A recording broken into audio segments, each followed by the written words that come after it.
তো আজকে আমি ডিউটি শেষে চলে গেছিলাম একটু ক্লিনিকে, একটু দরকার ছিল। তো আসার পথে আমি চলে গেছিলাম বাকালা। বাকালা থেকে আমি নিয়েছিলাম ডিম আর এই চিপসের প্যাকেট।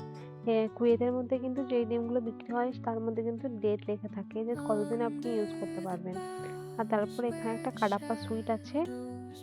একটা কাডাপ্পা সুইট এবার নিয়ে নিয়েছিলাম চমচম। কিন্তু এটা একদম মোটেও ভালো থাকেনি। আমি আগে খেয়ে দেখিনি, এই ১ম নিলাম। আর তার সঙ্গে নিয়ে নিয়েছিলাম হচ্ছে রসগোল্লা। এবার দেখতে একই রকম কিন্তু খেতে মোটেও একদম আমাদের কলকাতার বা পশ্চিমবঙ্গের রসগোল্লার মতো নয়। জাস্ট একটু নিয়ে মুখে দিয়ে দেখলাম, জাস্ট ওকে, ওকে, খুব একটা ভালো কিন্তু থাকেনি। তো তারপরে আমি এই যে দেখে নিচ্ছিলাম এই দিদিরা কি রান্না-বান্না করেছে। তো এটা কিছু একটা কেকের মতো বানিয়েছে। এটা কি করে বানিয়েছে আমি একদিন জিজ্ঞেস করে আপনাদেরকে বলব। আর এই যে কি কি তরকারি বাড়ছে সেগুলো সব দেখে নিচ্ছিলাম। তারপর আবার কি তারপর আমি খেতে বসে গেছিলাম ওই খুবুস নিয়ে।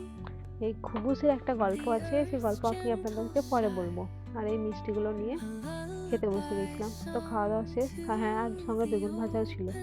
তো আজকের ভিডিওটা এখানেই শেষ করছি।